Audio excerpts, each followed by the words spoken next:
은혜 가운데 잘 지내셨습니까? 오늘 이렇게 반가운 모습으로 만나뵈서 감사드립니다.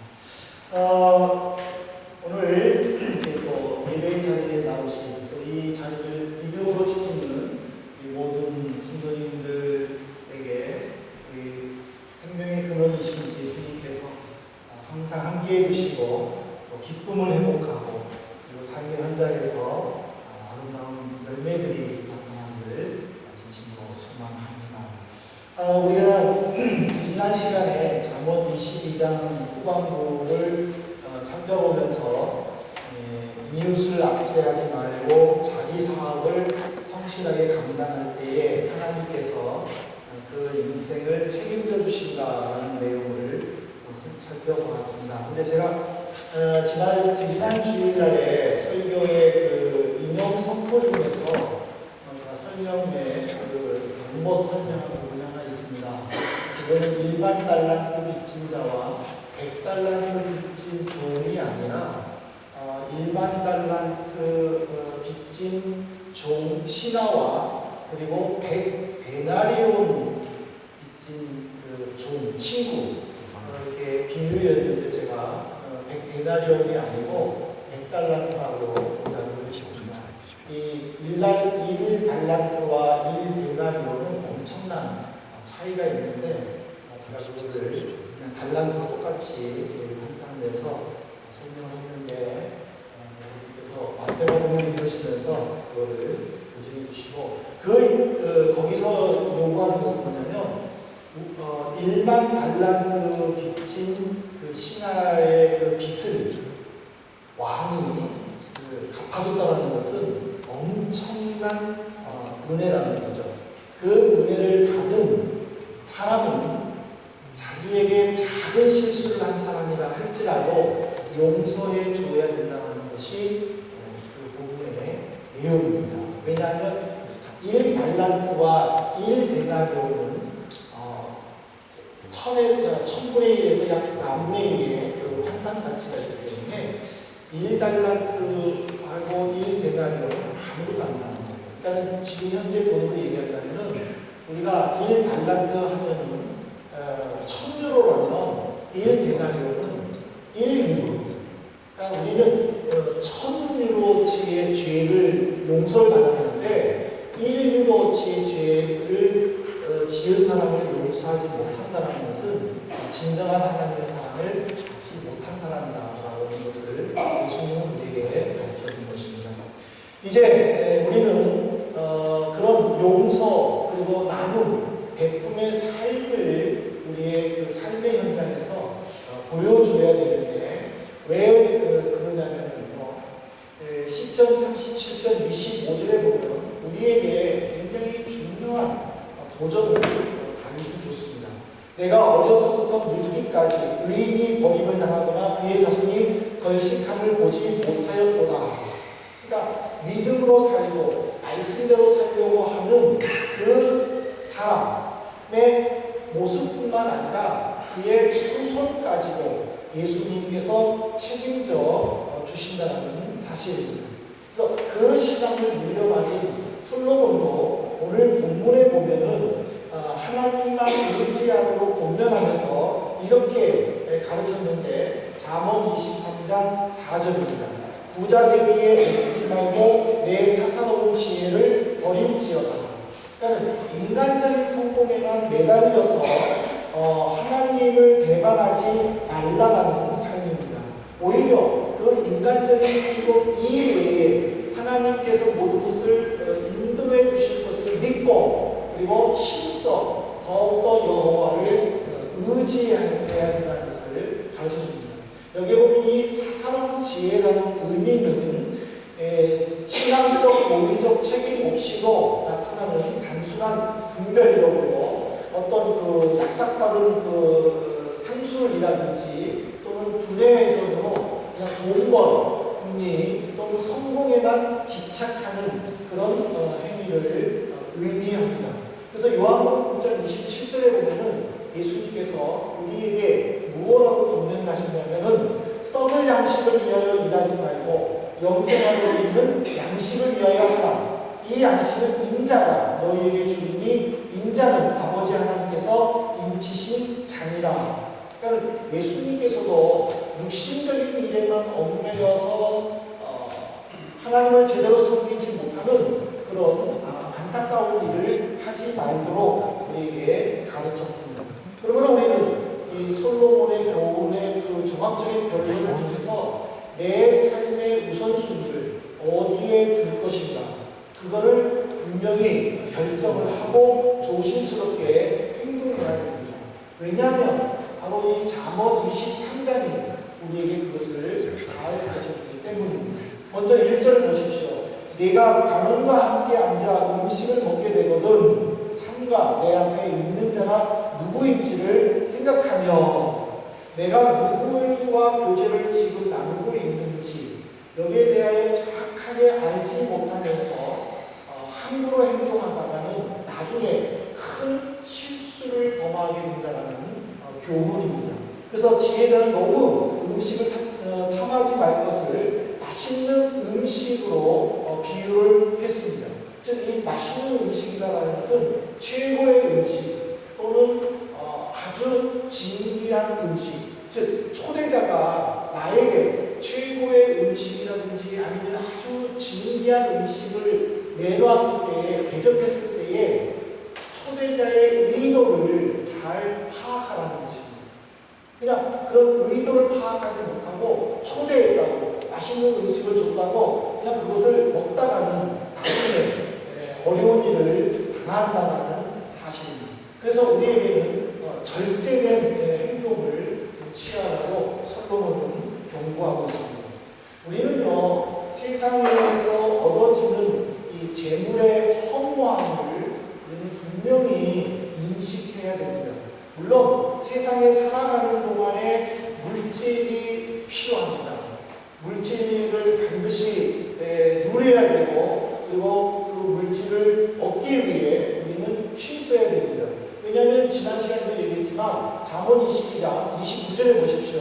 네가 자기의 일에 능숙한 사람을 보았느냐? 이러한 사람은 왕 앞에 설 것이요 천한 자 앞에 서지 아니하리라. 그러니까 자기 일에 열심을 내고 자기 일에 최고가 되고 자기 일을 통해서 정당한 방법으로 돈을 받고 그리고 그것을 마음껏 누리는 것, 이거는 하나님이 우리에게 주시는 복입니다. 그러므로 우리는 각자의 일에서 최고가 되어야 됩니다. 최선이 아니라 최고가 되어야 됩니다. 내가 공부를 한다. 그럼 공부하는 일에 최고가 되어야 돼요. 내가 어디 직장에 취직을 했다. 그 직장에서 최고의 자리에 간다. 내가 음악을 한다. 예술을 한다. 그러면 그 하는 것을 통해서 최고가 되어야 돼요. 성악가는 폴리스트가 되어야 돼요. 연주자는 최고의 연주가가 되어야 돼요. 그것이 하나님이 우리에게 주시는 사명입니다. 축구선수는 최고의 축구선수가 되어야 돼요. 무조건 저 사람들 참 부럽다. 그런 부러움과 선망의 대상으로 내가 살아서는 안 된다는 거예요. 왜? 하나님이 우리에게 주시는 사명입니다. 하지만 그 물질을 얻기 위해 정당한 방법이 아니라 부정한 방법 또는 그 자리에 들어가기 위해서 내 실력이 아니라 어떤 겉모술수에 의해서 그 자리에 올라가지 말라고 지금 솔로몬은 우리에게 가르치고 있습니다. 왜 그런지 아십니까? 이 하나님의 방법이 아니라 그저 돈과 명예에만 쫓아서 행동을 하다가는 어떻게 되냐면요. 5절에 보십시오. 네가 어찌 허무한 것에 주목하겠느냐? 정령이 재물은 스스로 날개를 내어 하늘을 나는 독수리처럼 날아간다. 독수리처럼 날아간다라는 것은요, 은유적인 비유예요.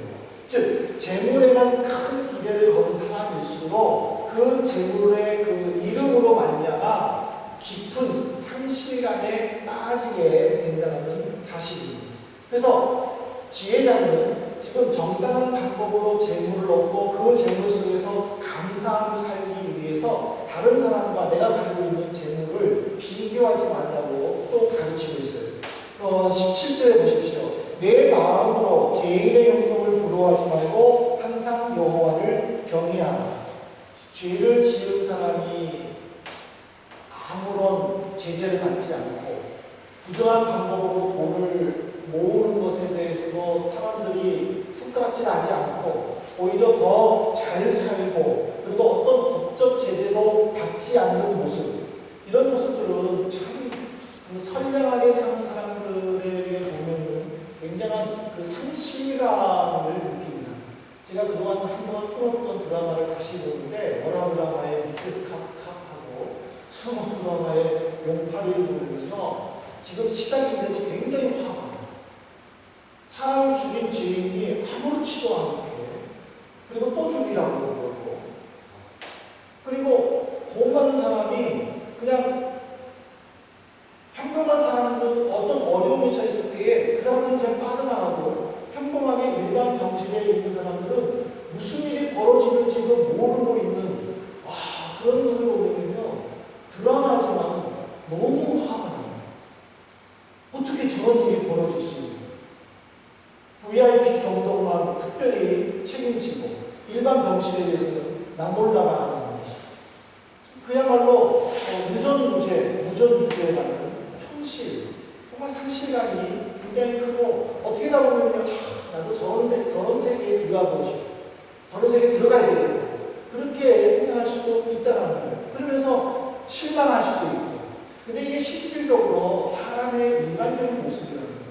73편 2절에 보면은 아삽이라는, 지금으로 말하면 성가대 대장이에요.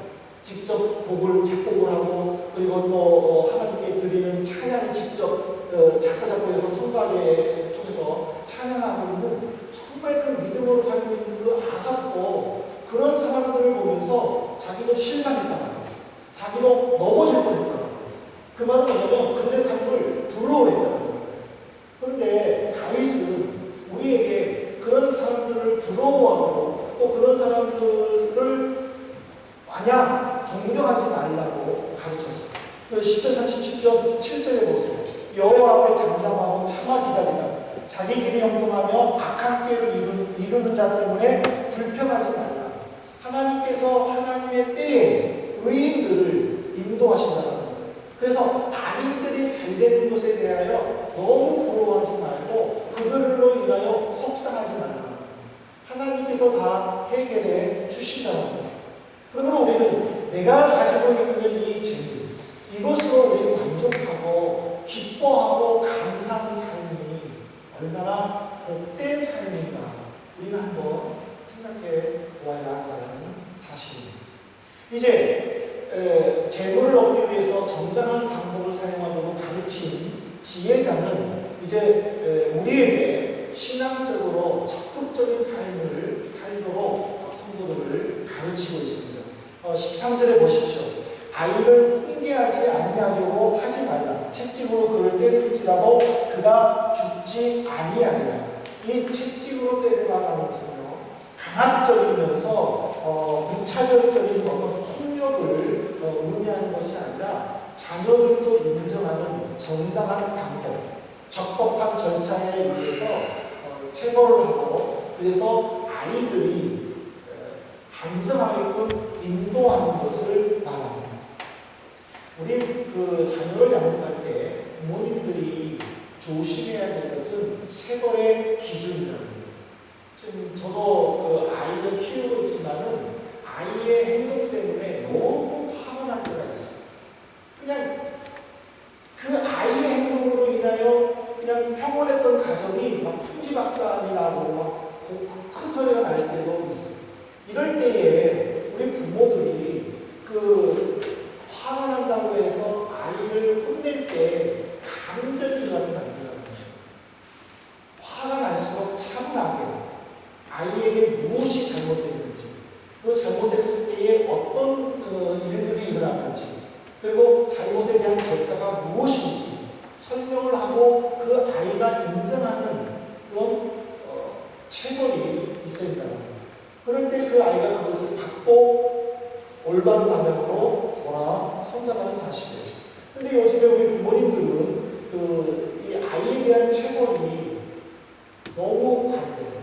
그냥 아이가 알아서 잘 하겠지라는, 또는 아이를 너무 구박을 해가지고 아이가 이렇게 잘못된 방향으로 하거나 너무 의기소침하면 되지 않는다고, 오히려 아이의 길을 살려준다고 그냥 가만히 내버려 두는 것은 올바른 방법이 아니라는 거예요. 오히려 지혜자는 믿음을 가지고 아이의 잘못을 정확하게 지적해주고 거기에 따른 상과 벌을 분명하게 내릴 때에 아이의 영혼이 구원받는다라고 강조를 했어요. 그래서 지혜자는 단순히 처벌에만 집중하지 않고 그 체벌로 인한 유익함을 또 제시했는데 15절부터 16절에 보십시오. 내 아들아, 만일 내 마음이 지혜로우면 내 마음이 즐겁겠고 만일 내 손이 정직을 말하면 내 손이 유쾌하리라. 무슨 말입니까? 부모가 자녀를 통해서 얻는 기쁨과 행복은 자녀들이 부모님의 말에 순종하고 바른 길로 행한다는 거예요. 아무리 그 아이가 성격이 우수하고 그리고 그 아이가 정말 다른 사람들에게 인정받는다 할지라도 부모의 마음을 아프게 하거나 부모님의 말을 듣지 않고 자기 마음대로 행동한다면 부모님은 결코 행복하거나 기쁘지는 않아요. 그러나 아이가 우등생은 아니어도 조금 부족하더라도 그냥 늘 부모님의 말에 잘 경청하고 또 어떤 일을 결정할 때 자기 마음대로 하지 않고 부모님과 상의해서 결정을 하고 그러면은 부모님은 그냥 그 아이의 모습에 그냥 행복합니다. 그리고 기쁜 거예요. 그리고 아이가 더 잘 됐으면 좋겠다라는 방향으로 부모는 또 그렇게 이끌어가는 거예요. 여러분 그 동상이몽이라는 예 프로그램을 꼭 시청하십시오. 그 프로그램은 그 청소년기에 있는 아이들이 아이와 그 부모가 이렇게 공개 연결이 나와서 자기들의 그 의견들을 내세우면서 이렇게 중재해주는 프로그램인데 그것을 보면요, 저도 참 이제는 늙었구나라는 생각이 들어요. 10대 아이를 보면 도무지 이해를 못하겠어요. 그런 구석들이 참 많더라고요. 그래서 저는 그것을 봐야 되겠구나 싶은 생각이 들어요. 왜냐하면 그것을 이해해 주려고 하는 거예요. 그 나오는 부모님들을 보면요, 이해해 주려고 하는 게 적어요. 무조건 아니에요. 그냥 그 기준에 안 돼. 왜 안 되는지 몰라. 근데 안 돼. 부모는 인생의 선배니까 안 돼. 근데 자녀는 아직 그것을 이해를 못해. 이것이 부모와 자녀 간에 끊임없이 싸우는 해결입니다. 그것을 보면서 저도 참 이해의 폭을 넓히려고 하고 그리고 또 그 아이의 관점에서 생각해 주려고 하는 연습을 훈련을 하고 있는데 우리 부모의 입장에서 무조건 체벌하지 않는 것, 무조건 내버려 두는 것, 그것이 결코 좋은 방법이 아니라는 거예요. 그다음 무조건 간섭하고 체벌하는 것, 그것도 좋은 방법이 아니라는 거예요. 아이와 함께 공유하는 것, 아이와 함께 나누는 것, 이것이 중요해요. 그것을 지금 이 지혜자는 우리에게 가르쳐줍니다. 그렇게 공유함으로 인하여 그 아이가 바른 길로 들었을 때에 부모의 마음은 기쁘다는 거예요. 근데 지혜자는 무조건 부모에게만 요구하지는 않았어요. 아이에게도 자녀들에게도 요구했는데 그것이 효도예요. 22절에 보십시오. 너를 낳은 아버지에게 청정하고 내 늙은 어미를 경히 여기지 말지니라. 자녀는 부모님의 말에 전적으로 동의하고 순종해야 돼요. 그런데 그냥 소극적인 의미에서 무조건 순종만 하는 것, 그것은 결코 좋은 일은 아니라고 지혜자는 얘기하고 있어요. 25절 이하를 보십시오. 부모님의 마음을 기쁘게 하고 즐겁게 하라고 했어요. 이 말은 뭐냐면 부모님이 원하는 진리의 삶을 살고 또 즐겁게 해드리는 모습을 통하여 부모님의 마음이 편안하게 하도록 하는 것, 그것이 진정한 효도다라는 것을 가르쳐주고 있습니다. 그래서 27절부터 29절을 보면은 가정을 파괴하는 악한 일을 하지 말도록 경고를 했어요. 문란한 생활을 보내라. 그리고 폭력을 엄격히 금지를 했어요. 세상의 신과 예수님의 차이가 무엇인지 아십니까? 세상의 신은요, 죽은 부모에게도 잘해야 된다라고 요구하고 있어요. 그래서 제사를 지낼 때도 한밤중에 제사를 지내라고 해요. 그리고 부모가 평소에 좋아했던 제사 음식을 정성스럽게 만들어서 대접하라고. 그러면 너희들이 복을 받는다고 해요. 이것이 세상의 신의 강조점이에요. 근데 예수님은 강조점이 어디에 있습니까? 죽은 부모님께 있습니까? 살아계신 부모님께 있습니까? 살아계신 부모님께 있어요. 죽어서 하는 거 아무 소용이 없다는 거예요. 여러분이 정성을 다하여 만든 음식 누가 먹습니까? 부모님 핑계대면 우리가 먹잖아요. 살아계셨을 때에 부모님이 맛있어하는 음식을 한 번도 대접하지 않다가 돌아가시고 나가지고 제사 따겠다고 그 음식 대접했자 무슨 소용이에요? 아무 소용이 없어요. 예수님은 우리들에게 요구하는 것은 부모님이 살아계셨을 때에 부모님이 기뻐하고 부모님의 마음이 평안할 수 있는 일을 할 것을 가르치는 거예요. 아무리 그분이 돌아가셨을 때 편안하게 좋은 일을 한다 하고 그 부모님에게 무슨 소용이 있느냐는 것입니다. 그러므로 우리는 주님으로부터 구원의 은혜를 받았다면 부모님이 살아계셨을 때에 부모님이 기뻐하고 평안한 일을 하도록 우리는 힘써야 된다는 사실입니다. 그리고 그 부모님과 오랫동안 함께 할 수 있는 것에 여러분들이 기뻐하고 감사할 수 있어요. 내 부모님이 힘들고 힘이 없다고 그 부모님을 그냥 형제들이 모시기 싫다고 서로 패스하고 서로 뱅곰처럼 축구공처럼 이리 차고 저리 차고 그런 모습 보여서는 안 된다는 거예요. 내가 모신다는 나는 안 물고 내가 늙어서 나중에 내 아이들이 서로 누나가 모셔 네가 모셔 네가 아들이잖아 누나가 첫째잖아 그거 싸우는 걸 보면은요 얼마나 가슴 아프겠어요.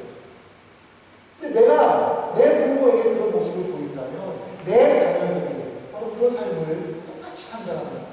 그래서 예수님은 우리에게 부모 공경, 자녀들이 효도, 부모님께 효도하는 것 얼마나 중요한가 그것을 지금 강조하고 있습니다. 그러므로 우리는 내가 부모님과 함께 오래 살 수 있다는 오랜 시간 함께 할 수 있다는 것을 늘 기뻐하고 감사해야 될 줄로 믿습니다. 그리고 이제 마지막으로 지혜자는 성도들에게 음주 문화를 교훈하고 있습니다.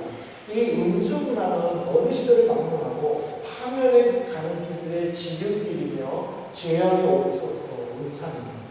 우리는 무절제한 음주로 본인만이 아니라 가정과 사회에 부정적인 영향을 끼친다는 것을 알아야 됩니다. 21절 보십시오.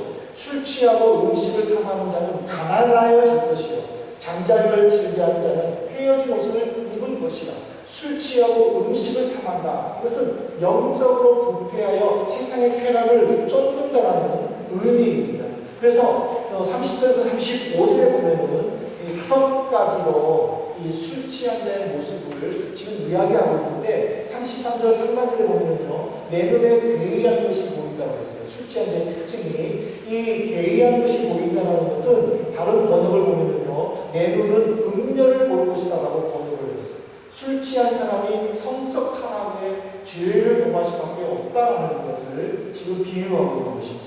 그리고 33절에 보면요 두 번째로는 내 마음은 구부러지는 말을 한다고 했어요. 술 취한 상태에서 그동안 마음에 담아두었던 말들이 전부 다 튀어나온다는 거예요. 이것으로 말미암아 치명적인 실수를 범한다는 거예요.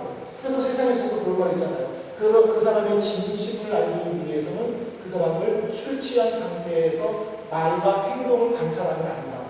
이것은 뭐냐면 그 술로 인하여 부정적인 영향을 미친다는 것을 가르쳐주는 거예요. 34절에 보면 바다 가운데 눕는다고 했어요.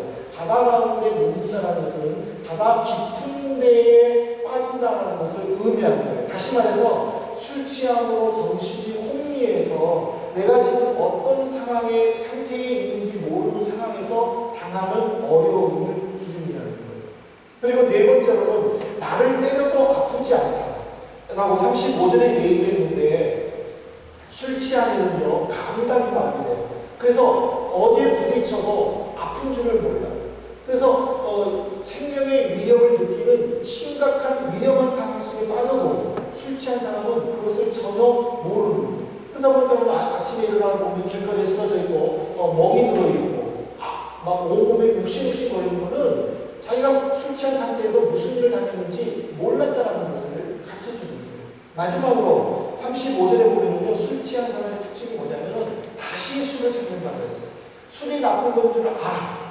다시는 내가 술 먹으면 남자가 아니다, 사람이 아니다, 별의별 답을 다 해도 다시 또 술을 찾아요. 이것이 사람의 특징입니다. 결국 사람이 마시기 시작한 이 술이, 결국에는 술이 사람을 마심으로 말미암아 파멸의 길로 들어선다는 겁니다. 그래서 지혜자는 우리에게 바른 공수입니다. 또 특히 성도들에게는 이 술에 대해서 심각한 반응을 보여야 될 것을 가르치고 있습니다. 이러면서 이제 잠언 23장을 마쳤습니다. 사랑하는 성도 여러분, 이 잠언 23장의 교훈은요, 우리에게 실질적인 교훈이에요. 부모님에게 잘하면 형님들 간에 서로 우애하고 서로 사랑하는 것, 그리고 또 내가 누구와 사귀고 있는지 그 사귐에 대하여 잘 알고 조심스럽게 절제된 행동을 통하는 것, 세상의 명예와 부와 또 물질에만 쫓는 것이 아니라 오로지 하나님을 의지하면서 하나님이 주시는 것에 기뻐하고 감사하는 삶. 이거는 지금 일상생활에 우리에게도 굉장히 필요한 것들입니다. 사람은 비어져 있으면요, 항상 무엇인가로 채우려고 하는 것이 우리의 모습입니다. 믿음으로, 말씀으로, 성령으로 충만하게 채워지게 되면 그냥 늘 감사하고 기쁨으로 살아요. 그러나 그 성령이 빠져나가게 되면 그 허전함을 채우려고 사람들이 노력을 하고 있어요. 여러분들은 무엇으로 채워져 있습니까? 또 무엇으로 채우려고 합니까? 술입니까? 명예입니까? 물질입니까? 성령으로 채워져 있다면 그 어떤 것으로도 유혹을 받지는 않습니다. 그리고 하나님과 더불어서 생활하면서 하나님의 지혜 속에서 승리할 수 있습니다. 그러나 그 성령을 바로 의지하지 아니하고 돈이나 명예나 또 어떤 성공에만 집착하여서 하나님을 제대로 섬기지 못한다면 우리의 삶은 술 취한 사람처럼 비참할 것입니다. 모쪼록 우리는 세상의 술에 취하는 것이 아니라 우리는 세월을 아끼고 시간을 아끼고 성령에 충만하는 그런 삶. 그래서 이 한 주간 동안도 나의 삶을 보면서 하나님의 은혜를 나타내고 또 그 하나님과 함께 생활할 수 있는 그런 복된 삶이 되기를 주님의 이름으로 축복합니다. 이 시간 당신의 기도